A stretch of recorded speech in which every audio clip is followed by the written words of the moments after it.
Augusta prognoze Vēršiem. Vērsis augusta mēnesī būs darbos iekšā līdz ausīm. Ļoti aktīvs mēnesis, ļoti dinamisks. Vērsis ļoti daudz strādās, fokusēsies un domās par darbu. Principā 24/7 tā izskatās. Ļoti strādās pie savu mērķu un plānu realizācijas. Daudz pārvietosies, daudz visu kaut ko kārtos, daudz būs visādas tikšanās, pārunas, sarunas. Vispār ļoti daudz komunicēs mutiski, rakstiski, braukās riņķī apkārt.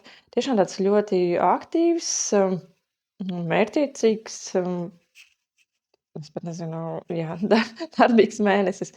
Tā kā vērši būs darbos, vērsis veiks uzlabojums savā dzīvesvietā, iespējams, varbūt nomainīs interjeru, nomainīs kaut kādas lietas savā mājoklī, varbūt pabeigs kaut kādus remonta darbus, varbūt pārvāksies uz jaunu dzīvesvietu, bet izskatās, ka būs tādi foršas pārmaiņas saistībā ar dzīvesvietu un apkārtējo vidi.